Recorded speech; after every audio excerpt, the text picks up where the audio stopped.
In your life, you deserve to be more, do more, have more, and give more. And now the Becoming More podcast with Dianna Kokoszka. So Jeannette, welcome to Becoming More. You've got quite a story because you're a great luxury agent in real estate, yet you didn't start out that way. Tell us about your journey from who you were being to becoming more. Well, I was one of those dreaded part-time realtors in the beginning. I was about to get married. I had a teenage daughter that was requiring a lot of time. I didn't want to miss any of that. And I would have been perfectly happy, probably doing a little bit of real estate on the side, but really focusing on my family. But sadly, my fiance was killed in a car accident 5 weeks before our wedding. And that left me overnight in a healthy six-figure debt. And when I looked at what I was doing from real estate, just doing, and what I needed to be, which was going to be a leader for my family, the primary breadwinner, the only breadwinner actually for the family, and still being a strong mom, demonstrating for my daughter that you can overcome challenges. There will be challenges in life, as we know, and that you can be resilient and overcome those challenges. That was not the person that I was, but I had to very quickly decide that I was going to be a victor and not a victim. I don't really know where that came from, honestly, because I was raised to be a wife, frankly. And I didn't think that I would ever have to handle anything very serious. So I always say I'm a bit unrecognizable from where I was 26, years or so ago. I'm an incredibly different person, but that was birthed from need. So how, during that time, you made a decision that you were going to be a victor or not a victim. Was that decision easy, or did you go through some steps that you finally said, I can't do this. I've got to take care of everything? Unvarnished truth is that it was a lot of course correction. I mean, every day I woke up with a positive attitude, but then by the end of the day, I was in tears. And that went on probably the first couple of years. I mean, I was going through a lot of the typical mourning process, and didn't have any support structure, didn't have any family in the whole state. I would be very strong in front of my daughter and then kind of fall apart when she wasn't around. So I would just say it was very messy, which reminds me of like when we're building our real estate businesses, that people just want it to be a straight line, but it never is for any of us. And I think knowing that as you're going through it, so you're not feeling like I'm the only one who is struggling and taking 3 steps forward and 4 steps back. Someday, eventually, with persistence and just a lot of faith, you do get there. But it is a mental, it is mental toughness for sure. Well, yeah, because you had to be mentally tough through that whole thing. I mean, here, the love of your life, you're getting married, and all of a sudden, and it was sudden, they're not there. Yet you have to keep going each and every day. Did you have any affirmations or were there things that you said to yourself that helped you? I didn't even know about affirmations at that time. I had no kind of structure or knowledge or people that really had that belief system going for them. I would say, actually, Dianna, that I came from a limited mindset. Everything around me, my family or friends up to that point were, they're wonderful people, but they lived very small. And the message was to just be content with where you were and not strive for more. I truly got that type of inspiration from people that I thank God, picked up along the way. It really was a miracle that I had these wonderful people that crossed my path. And I think the most important lesson is to just keep getting yourself out there so you can be exposed to new people, interesting people, good people, and you'll meet uninteresting people, bad people every day. But you have to be looking for those angels that come into your life for a reason. And I do believe things happen for a reason. We don't know why. Sometimes God's just protecting us. We want things, we don't get that. It's just everybody has these ups and downs and pivots, and it's just get back out there and meet more people. And when you have the great blessing to be in front of somebody, kind of hang on to that and not be afraid to ask questions. I think it's very much, Dinah, like when you and I, we flew just separately. We happened to be on the same plane, going to the same event, but we didn't know we're on the same plane, and we get on it, and then we miss our plane in Atlanta. And we could have been really upset about that.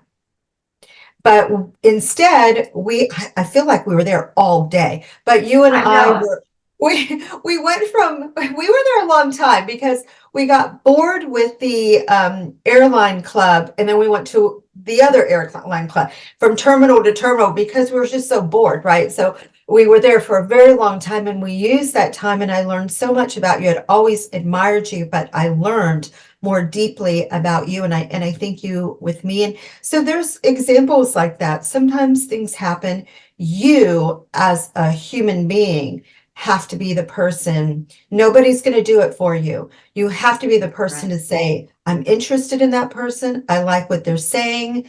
I think I know what they're saying. I need to dig deeper. It takes effort. It takes initiative.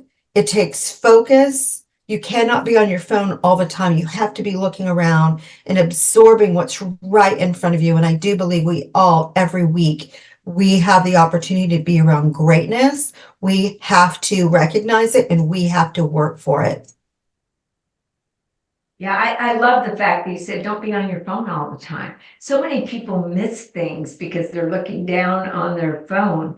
Now, you don't miss much because you built a lot of great relationships, deep relationships, and that's what's kept your business going. I'm a firm believer that those deep relationships are the foundation to great businesses. So tell us about what are some of the things that you do to build relationships, to actually have them remember who you are. It's just being thoughtful for the other person. We have that saying come from contribution. So I like to start off with, what do I think, well, in what way can I be of service to that person?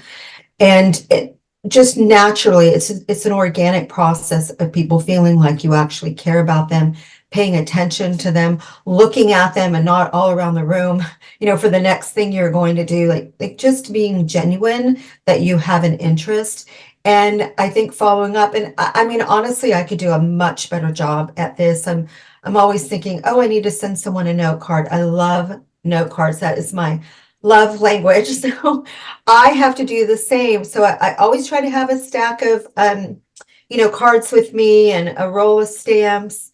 But you have to do it. And it's so like everything in life. You can be presented with a lot of ideas. You can have a lot of ideas. You can observe and see wonderful people doing amazing things. But all of that is information, and it's not action. So you have to get into the action of it.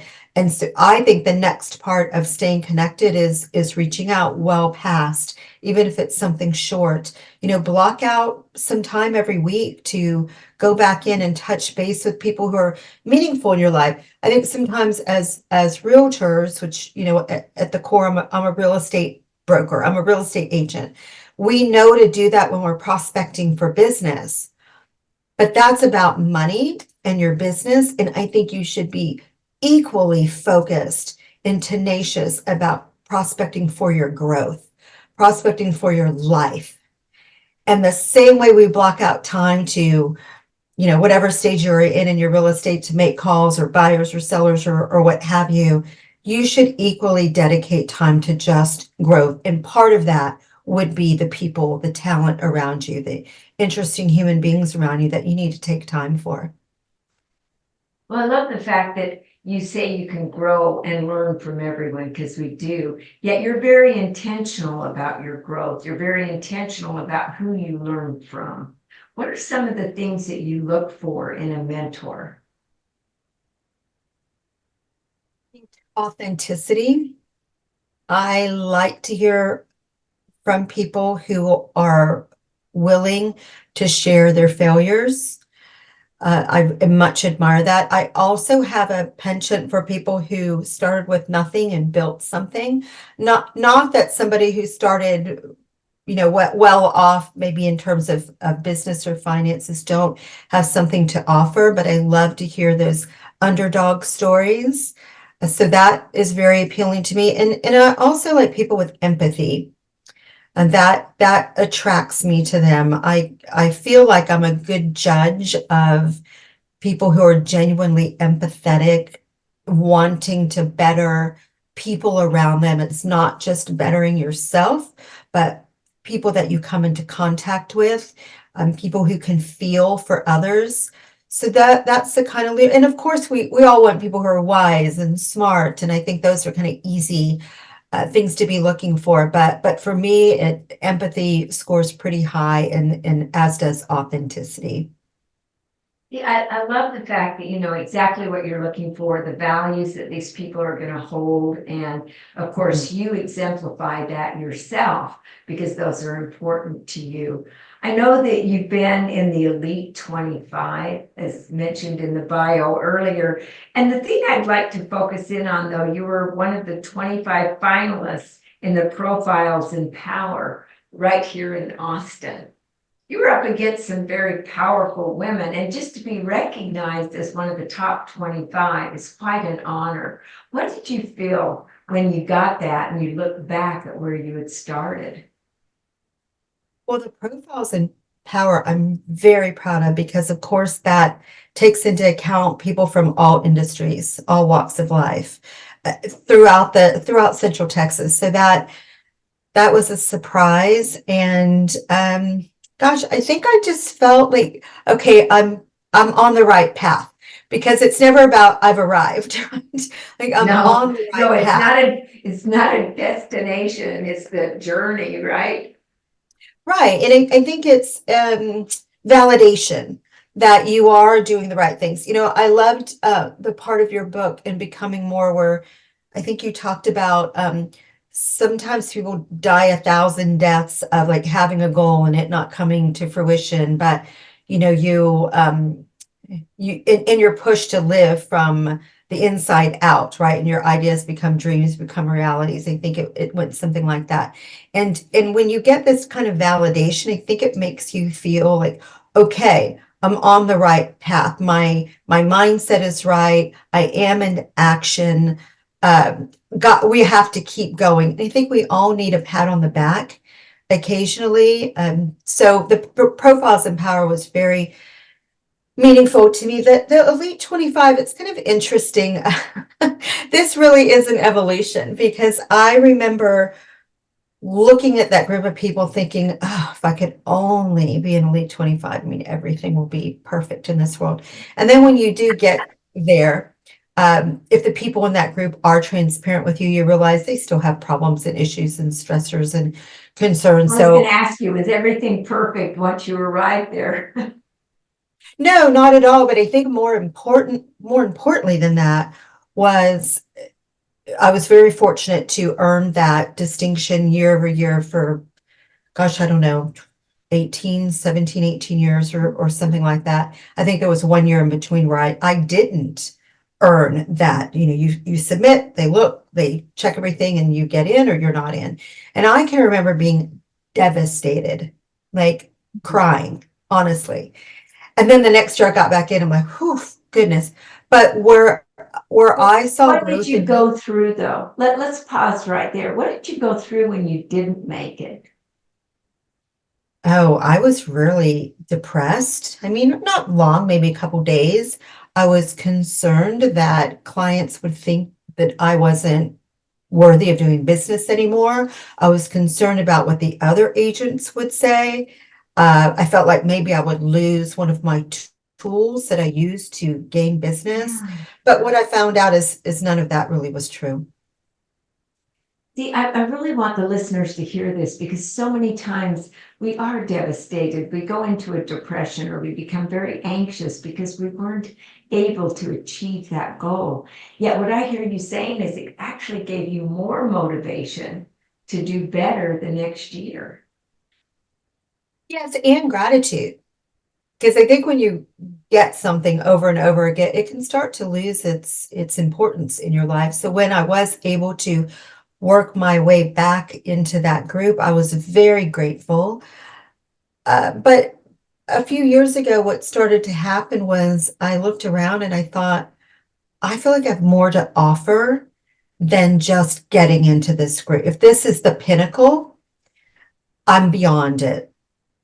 And that's where I started to change my idea of what success might look like for myself. So no judgment on anyone else, but how I wanted to be remembered and what was important to me in this next stage of my life. And I learned a lot. I got to that point mostly from my experience with Elite 25. So I'm very grateful for that. You know, it's interesting because all of us go through those stages where success, it's all about us. Boy, you got to achieve, get higher, do better.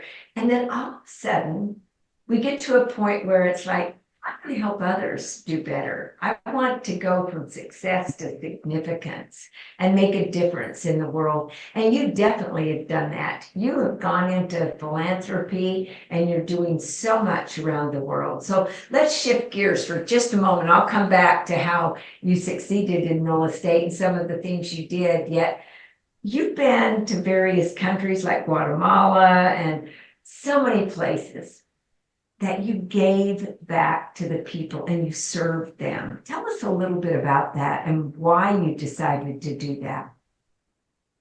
Well, I think in any of our lives, at any point in time, we have more time or more money. Sometimes, if we're really fortunate, we have both. But I'd always put myself in environments where I could help other people. It wasn't until maybe the last 15 years where I had financial resources to do that. But prior, it was just lending a hand, whether it's, they say charity begins at home. So whether it was family or friends, and then when that's all situated and things are great there, you can go beyond that. And now I'm giving time to the food bank or Coats for Kids or Operation Turkey. And then it can also transition into writing checks and supporting organizations there. But really my heart is where I can actually sit down in front of a child. That's what's important about Guatemala is we started some schools there through a really great client of mine, Steve, and where you can look at this child who you met when they were a very shy, insecure 5-year-old, and now they're going to high school, which is very unusual in Guatemala.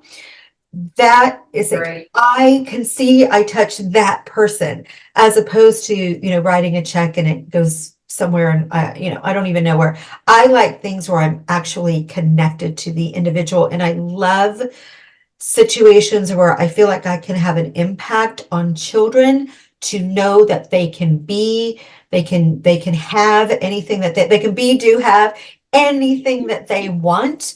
And I think there's such a need with children, even in the US, obviously, but around the world, absolutely. I love that feeling. Well, you and I have that in common because I've been involved going to Guatemala and Paraguay, Brazil, Dominican Republic, many places to help with teaching values to kids and now bringing them into the schools here in the US. Of course, going with John Maxwell and his team. I didn't do that all on my own, for heaven's sakes. Yet, isn't it interesting how that when you see a child and you know that you're pouring into them, that you're helping them in their life, and as you said, you watch them grow, so rewarding in so many ways. I wish I could just be around children all the time. Well, we have that in common, that's for sure. no wonder we could spend the day in Atlanta airport together and never stop talking about all the great things that are out there in the world for us to do, right? Yet you treat your clients with that same care, that same tenacity of whatever it takes. What is it about selling real estate, building those relationships, that you'd like to pass on to other people about their clients and how to take care of them? Well, I always share with agents that, I've had my day in the sun, and now my joy is helping others get theirs. And one of the tenets of that, the foundation of that is truly how we care for one another. And that kind of goes back to having a desire to serve. And I always tell agents we're in a service business. Sometimes not sometimes, a lot of times I get calls from people wanting to know how to break into luxury because I'm known for that. Yeah. However, the first question I ask them is why? Why do you want to sell luxury? And if the response is, well, I can make more money if the price tag is higher, I almost know right away that they are not going to be successful. It is a service business, and particularly with clients that are affluent, they really expect it. So you have to be careful because sometimes you can get taken advantage of by being asked to do all these things that are really outside of the scope of real estate. But what I try to focus on is you're there to serve them to create stability, wealth, a portfolio to help fund and fuel whatever it is that they want their legacy to be. So all of the listeners would be very upset at me, Jeannette, if I didn't ask you, how do you break into luxury? I'm selling real estate, money's a little tight. I want to sell that big house out there, right? Only I don't have a clue how to even get into that. Well, that was exactly me. I had to sell more expensive real estate to handle the financial situation I found myself in after Rod had passed away. And I had a kiddo about to leave for school. So there was no option. As they say, failure was not an option. It had to happen. So I looked around in my market. I mean, anybody can do this. I looked around in my market. I determined the price point I wanted to be at. I determined the neighborhoods that serve that price point, and then I just learned everything about those neighborhoods. And I also, for me anyway, because I hadn't been around wealth or wealthy people, I thought I need to learn a little bit about them. And so at that time, again, this is a long time ago, we didn't have the internet like we do now. I went to the bookstore and I would buy 1 cup of coffee just so I would have a reason to be there. It was Borders books, if you all remember those. And I would pull everything off the shelves, from the London Times to Cigar Aficionado to, I mean, you name it, any kind of magazine that to me, wealthy people would read. And I just try to learn the lingo. And it helps me with my confidence. I don't think I necessarily use that in real estate, but it helped me with my mindset to feel prepared and to feel like I deserved to be able to do this kind of work. And then you just have to put yourself in those places where you might network. I actually think volunteering is a great place to meet people who might have some wealth. And I think it's also important to know it won't happen overnight. I mean, unless you're in a situation like I'm in where it has to be quick. The healthy way to do that is determine your average price point, determine a 20% raise year over year. If you do the math in like a spreadsheet, you'll see where very quickly you're going to get to a great number, a really healthy number in 5 years. But you'll have a method for doing that. And if you're in an appreciating market, know that 20% isn't all on your back. You pick some good neighborhoods that don't have an agent living it that already own it. You're going to see success pretty quickly, and you're going to ramp up that price point. So just learning the lingo, just thinking like the Rob report, reading through that magazine, it gave you the confidence to actually approach these people and feel more in tune with them. What about learning about all the different types of tiles and the things that are in a luxury home. How important is it? It's very important because you are there to determine value, whether you're selling the house or representing a buyer to purchase it. So you must know what a Gaggenau kitchen package is versus a Viking versus a KitchenAid. So those things are your homework and you must be knowledgeable. People are purchasing often their greatest asset, their biggest expense. It's an honor for them to even want to work with you on such an important acquisition, and you owe it to them to know it all. I can't tell you how many times I've just, shaken my head when I've been in a transaction and the other agent really was completely out of their league, and it's concerning. But the one thing I would add about going into luxury is it's smart to partner with a luxury agent at first, because you have to make sure you're putting the client's needs before yours, before that paycheck. So it's wise. And I've done this even recently with another husband and wife team in our market center. Just partner with them. You're going to learn. Yes, you may be splitting some of the profits, but you aren't supposed to be leading with that, as we know. So find a partner who's going to help you and learn from them. And every interaction, you're going to be better than you were before. Well, it's the cost of education. I mean, you can either lose the deal, which costs you a lot more than being on the team, learning from them, right? So many agents, they look at what they could have versus what they actually get. And boy, learning from other people's success is so much easier than learning from your failures. So let's talk a little bit about teams, because when I started real estate, well, I had what was called a secretary. There were no assistants. She could sit in the office and I could leave. We could not be in the office together. Then when I had this guy come on to start showing houses for me, we didn't know what to call him. He was my son and he was working with me. And finally somebody said, well, he works with buyers, right? And I go, yeah. So they said, what about a buyer's agent? We went, oh, that sounds, or a buyer's specialist. I said, that sounds good. And so think about all the things that weren't even around back then. And now people are saying, I've got to build this team. And they aren't even successful in their own right. And they're starting to build a team. So let's talk a little bit about what you think is best when you are building a team. Is it better just to start out building a team? Is it better to be on a team and then start your own? What are some of your philosophies?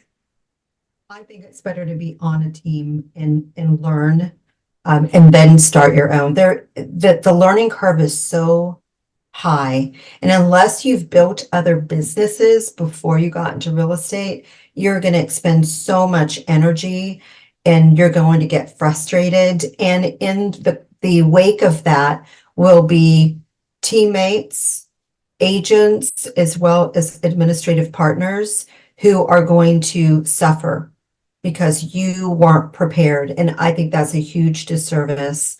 I see it all the time. People say, I'm building a team. I have a team. I hired some agents, and I just know the value that you're giving them is not, it's not enough. So I think you have to be the student first, be on a team, a good team. There are a variety of teams, as you know. Some are much better than others. I would go so far as to say there's really only about 20-30% of teams that I think should be guiding and advising their agents. It's almost a little dangerous in some situations. So choose very wisely. The value system and the value, those are two different things. The actual tangible tools and values that they're going to be able to offer you in that exchange. Watch, learn, raise your hand and say, I want to create a team. There's a lot of teams who have teams within a team. So you can kind of have that safety net as you're creating your own business. I think that's very smart. That did not exist when I started it. And there was a lot of sleepless nights, a lot of mistakes made. I think we just have to always be mindful why we're here as a real estate agent, and that is to serve the public and help them get where they need to go, get their goals taken care of for their home. Nothing can come in the way of that. We know that, but also you have agents that are coming on. Oftentimes, this is their shot at this career. They may have 3 or 6 months of cushion. That is serious. You need to take it seriously and make sure that you are going to be there to actually mentor them and help them to succeed. I love what you're saying, because a lot of people want to build a team so they can make more money. It's not about the leader making more money. It's about pouring into the people so they make money. And you help enough other people get what they want, you get what you want. That's what Zig Ziglar always taught me. So I love the way that you're talking, because you truly are about significance to other people, helping them become as great as they can be, whether it be a client and or another agent. So you do a lot of teaching and helping others. What's your biggest joy in helping others? Oh, I think it's wonderful to have an impact on someone. It can be small or in some situations big, but I think it was just a few years ago when I woke up one morning and I said, I'm not challenged anymore. I don't want to, have, I don't want to be known as the late 25 luxury agent or outworking everyone. I think initially my success was based on the fact that I just outworked everyone. I wasn't really working smart. But what did make me happy is when I helped another agent or could train or coach them and see a change in their production or just their happiness. And I realized that I had a higher and better use than turning on, more lights and unlocking a door. And I also felt that where I was at, I could train some agents to take better care of my clients than I was taking care of my clients. I just had kind of lost my vigor for another deal, another deal, another deal. And I set about to kind of redefine what I wanted my life to be. And one option was to just leave the real estate industry as a whole. I mean, that was definitely one. I kind of had 3 or 4 major choices after I created the white space that I think we fail at protecting for ourselves. Via Williams told me, create some white space. It was the best advice that I got at that time. And that really does mean leave your phone. I went away for 3 days. I left my phone at home. I had nothing but a notebook and a pencil and no computer, nothing. And that was the best thing I could have done because it really helped me figure out what I wanted to do next. And from that is when I made the decision to remove myself from production and move into more of an advisory role, hire someone else to run the team and focus on my exit strategy out of the hamster wheel of day-to-day real estate. Right, and you've done that, and you're now training other agents. You have a training program, in fact. Yes, we're actually releasing that. I'm hoping in the next 30 days, 30 to 60 days. We just finished recording the project and we'll make that available. And there's also a book that accompanies it. And it really does come from the observation that most agents don't know what to do. They work until they are forced to stop, maybe from illness or moving, and they don't want to restart, in another location, or they just choose to stop. They want to do something else with their time, which was me. I'm looking at the last quarter of my life and I'm thinking, I just don't want to keep opening up houses and doing open houses. I mean, this just wasn't for me anymore. So when I went through a lot of learning, a lot of failures, I interviewed over 1,000 people that have sales-based, data-based businesses, from financial services to insurance agents, even to physicians. and learned where they were and how they were able to get out of the day-to-day and in almost a retirement, but I call it a transition, where you're still earning income. And I noticed there were a lot of industries that promoted that, but not the real estate industry. We have 1,000 classes on how to market and prospect, but most brokerages have failed at talking about the end of the career. And we sacrifice, every agent out there knows, we sacrifice holidays and dinners with our family. And then all of a sudden, the last house you sell is the last dollar you make. No, there is a process that you can go through if you're willing to do the work. We have the ideas. We call it it's a real estate exit blueprint.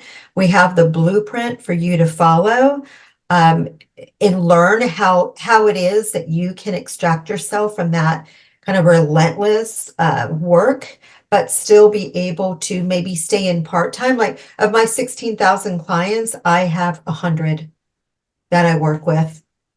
And going from 16,000 to 100, there's a lot of steps in between. That's what we teach, but I'm very happy taking care of those people. And as I said earlier, I've had my day in the sun. Now I want to show other people how to get theirs, whether it's selling luxury real estate or figuring out how to raise the value of your business so you can find a transition partner, learn about the options for transitioning out, put that into action and move on to another exciting chapter in your life. That's so good. I know back in the 1990, I think it was, maybe it was in the 80s. Yeah, when my husband, Tony DeCello, decided to move on. And he didn't just sell it outright. He made it so he did receive money from it. Yet for 6 months, they marketed together, and it wasn't quite enough. That's why I think your blueprint is so important for people. Back in the day, it was the first one. They didn't really even know what they were doing. Yet a lot of people just walk away. And even to get something out of it was better than nothing. You've got a blueprint to where they can keep it going for as long as they desire, right? And still work with clients and or turn it all over to someone else and just have residual income.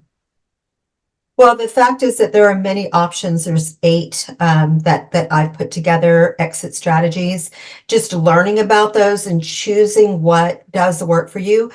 Right out selling is an option. Your return just tends to be less. There are some wonderful family businesses. We know some of these people, like the Brodies, who send it on to the next generation. And if you have someone who's capable and interested, that's wonderful. But for the most part, agents merge with another agent, or they what has become quite popular in the last 6 or 7 years are expansion teams. And if you don't want to grow the business, if you're a single or a smaller team, a single agent rather, or a small team, you can join an expansion team.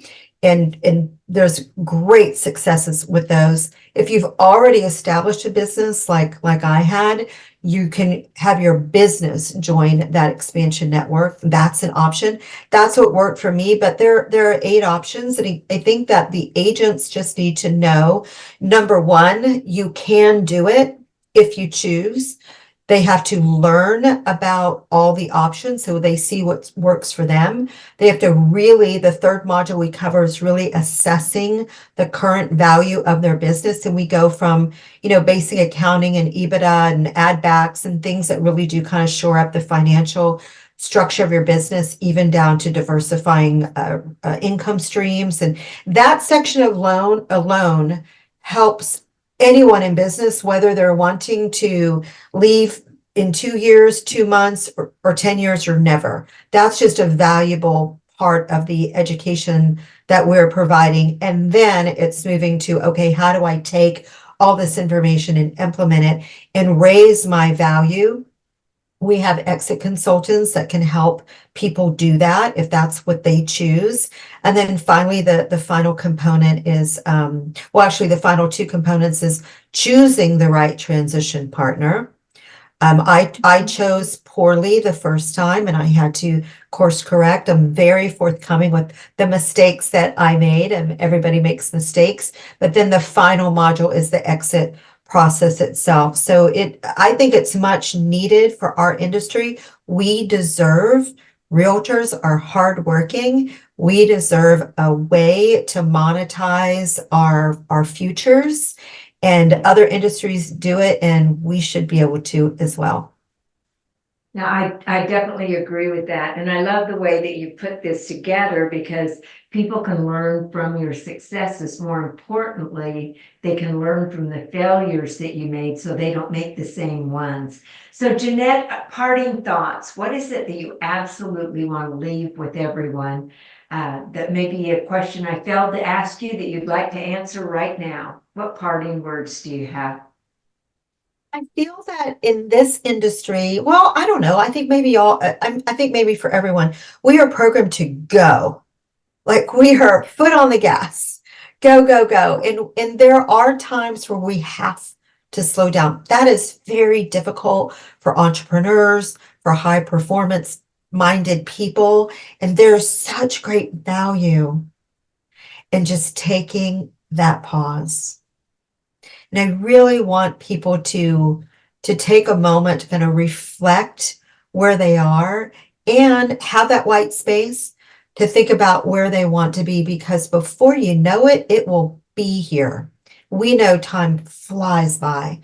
So I think what would be important to me, what would make me feel like this was a successful podcast, is we have some people who say, you know what, I need to do that. I need to block out space to think, to breathe, to clear my head. Or I'm not on the phone, going, selling.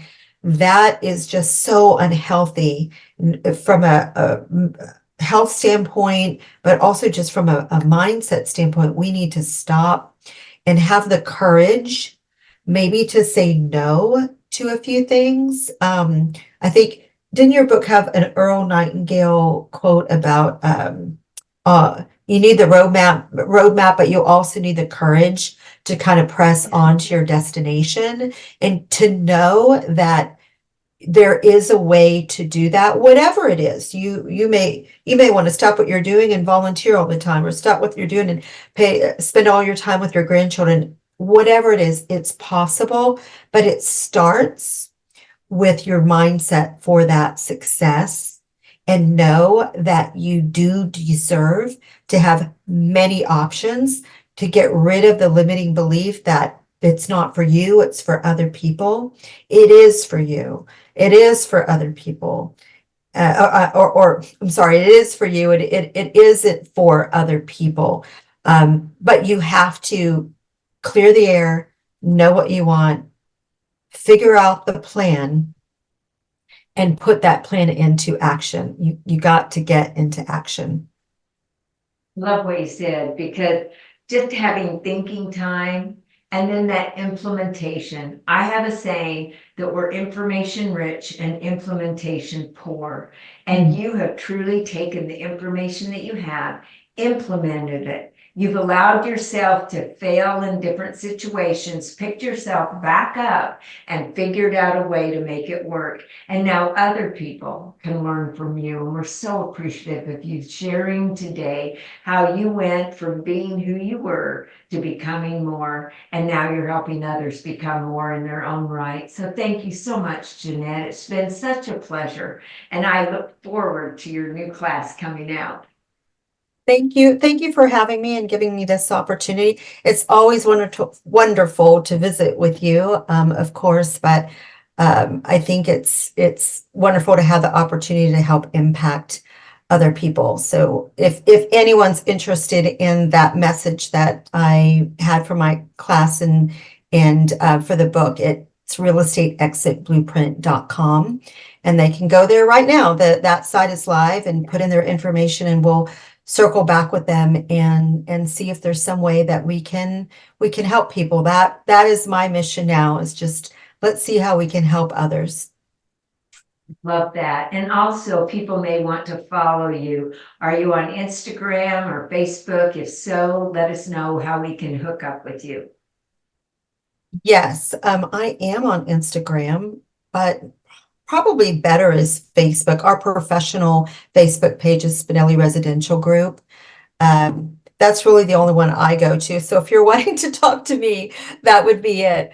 I think the younger people on the team use Instagram, but not me. I'm too old for that. Well, we definitely want to connect, and especially thank you for giving us the training course and where we can go. For everyone here, thank you so much for listening to us. Jeannette, it's been such a pleasure. And join us next Tuesday, once again, where you will hear the story of someone else on how to become more. In your life, you deserve to be more, do more, have more, and give more. And now the Becoming More podcast with Dianna Kokoszka.